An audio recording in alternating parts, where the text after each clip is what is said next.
In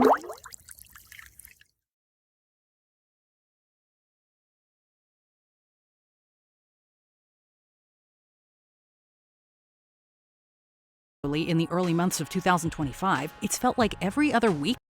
A lot of people are traveling this time of year, and when you see close calls like this and plane crashes, people start to worry, right? But welcome to Watch Mojo, and today we're breaking down just why it seems like airplanes are, well, breaking down. There's been another fatal plane crash, this one in Philadelphia, even as investigators piece together evidence from Wednesday's deadly midair collision in Washington, D.C. We have more on the breaking news here at 7. We are learning more about the plane that caught on fire at Denver International Airport. The airport confirming that an American Airlines flight caught fire at gate C-38. You can see the smoke pouring out of that area here in this video. To paraphrase the Family Guy theme song, it seems today like all you see is plane crashes, and plane crashes on TV. Since early 2024, and particularly in the early months of 2025, it's felt like every other week brings about a new story of some aviation malfunction, defect, or otherwise frightening in-air experience. You'll likely have heard of Alaska Airlines Flight 1282,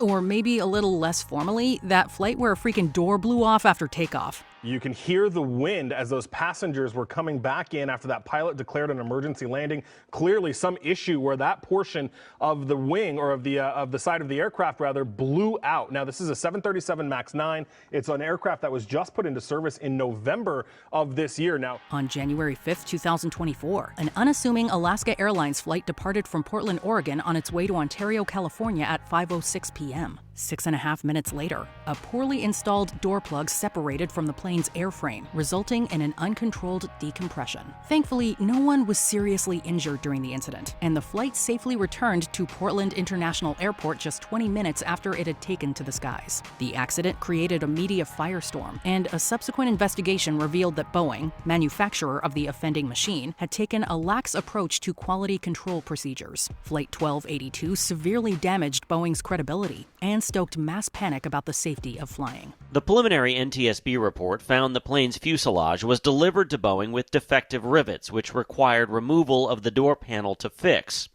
This September photo of the plane during final assembly shows that door panel in place, but at least 3 of the bolts missing. News about Boeing's failure to protect its customers made headlines throughout the rest of 2024, as further research into Flight 1282 revealed an unfortunate pattern of cutting corners at the American aerospace manufacturer. Boeing machinists later went on strike from September to November, costing the corporation nearly $10 billion before a new contract was agreed to. So, yeah, a bad year to be Boeing. They hear safety is our #1 priority. But what they see is that that's only true as long as your production milestones are met. And at that point, it's push it out the door as fast as you can. Multiple lawmakers said they want Boeing to once again be an American success story. And while they called for change, there are no specifics coming from Congress, at least in this moment, to try to force that change. That's especially when you factor in that 2024 was the deadliest year for flying since 2018, with disasters like those seen in South Korea, Germany, and Thailand adding to growing public wariness around commercial aviation. As if those incredibly frightening incidents weren't bad enough, a slew of in-air tragedies in the first quarter of 2025 only served to scare people even more and cause the general public to wonder, is flying safe anymore? The new Transportation Secretary today announced he is permanently limiting helicopter flights around Washington, D.C., and the FAA will roll out artificial intelligence to identify close-call trends nationwide. Over the course of just a few days in January, the United States experienced some of its most headline-making aviation accidents ever. On January 29th, American Airlines Flight 5342 collided with a U.S. Army Sikorsky UH-50 Black Hawk helicopter in midair over the Potomac River in Washington, D.C. Tragically, everyone involved in the crash died. That's all 64 passengers and the 3 crew members of the helicopter. We're going to make sure we've learned from this air disaster I want to pay it forward so there's not other families that have to go through the pain and anguish of losing a loved one. It comes as the NTSB today reported a staggering number of close calls at Reagan National, with choppers flying down the Potomac River right off runway 33. The deadliest American air disaster in almost 25 years. President Donald Trump blamed the collision on the diversity, equity, and inclusion policies set by the Federal Aviation Agency. The president's remarks were widely condemned and were criticized for their inaccuracy. This was especially pronounced once it became clear that, according to the National Transportation Safety Board, the, quote, helicopter crew may have had bad information on the altitude from their altimeter, as the pilots had differing altitudes in the seconds before the crash. New information revealing the Route 4 corridor highlighted in yellow allowed helicopters to get far too close to the flight landing path marked by the dotted line. How did the FAA not know? How did they not study the data to say, hey, this is a hot spot, we're having near misses, and if we don't change our way, we're going to lose lives? Weeks later, Trump further politicized the incident by firing hundreds of FAA employees, a move harshly criticized by aerospace industry insiders. One such insider, head of the Professional Aviation Safety Specialists Union, David Spiro, speculated that the firings, quote, will increase the workload and place new responsibilities on a workforce that is already stretched thin. I do think the American public does need to be concerned about, not only my firing, but also the firing of so many public safety, national security professionals at the FAA and, within the Department of Transportation, but, writ large also throughout the federal government. Of course, as we stated a little earlier, American Airlines Flight 5342 wasn't the last deadly flight of January 2025. 2 days later, on January 31st, MedJet's Flight 56 crashed in Philadelphia, killing all 7 people on board, as well as 1 other person on the ground, in addition to 24 additional injuries. Now at 11, new details about that deadly medical jet crash in northeast Philadelphia. Investigators are combing through the burned cars and damaged homes for clues while neighbors try to fully process exactly what happened last night.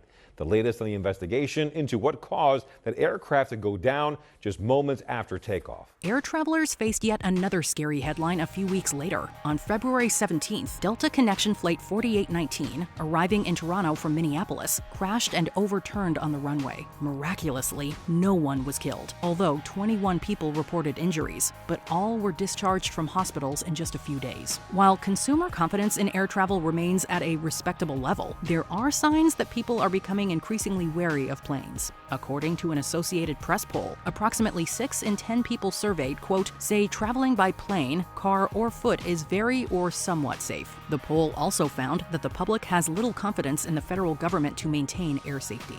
There's not just one thing that went wrong.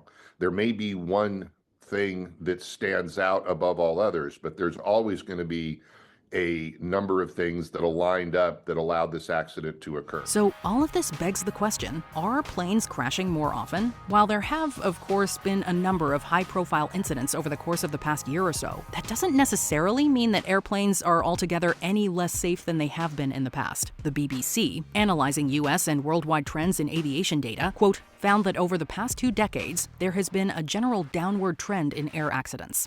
To be an air traffic controller is a rigorous, the hiring, screening, and then the school. They wash out about 30% of those who enter. The 70%, it's about a... Before we continue, be sure to subscribe to our channel and ring the bell to get notified about our latest videos. You have the option to be notified for occasional videos or all of them. If you're on your phone, make sure you go into your settings and switch on notifications.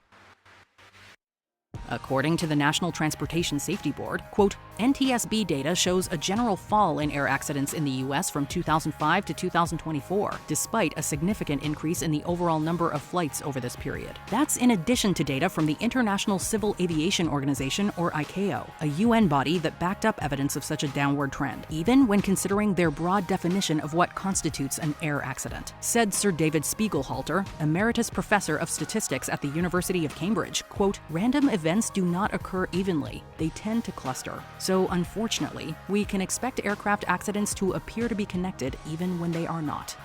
Let's not lose sight of the fact that it's been 12 years. We move, 90 million people a year without incident. We kill 38,000 people a year on the highways. and we've killed no one in an airplane. So it's a remarkably safe system. Nevertheless, it's a tragedy, and I feel it was horrible when you see what happened.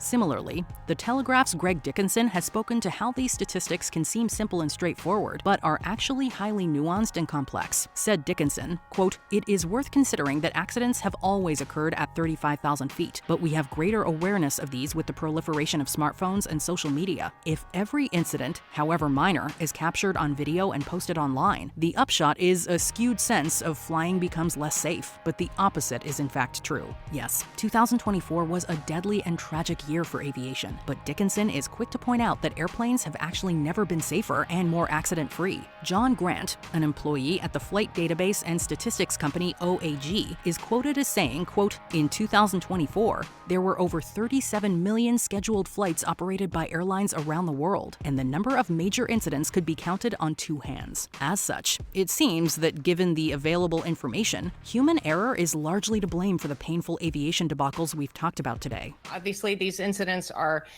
they garner a lot of attention, and they should, especially from the industry. We need to investigate all of them and learn from them.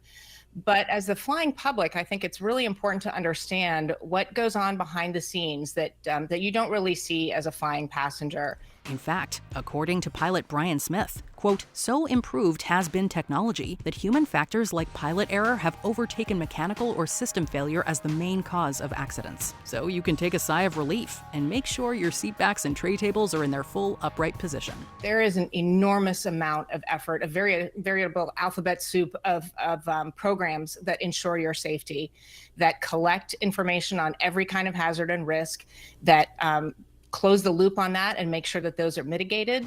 Where will you take your next flight to? Be sure to let us know in the comments below.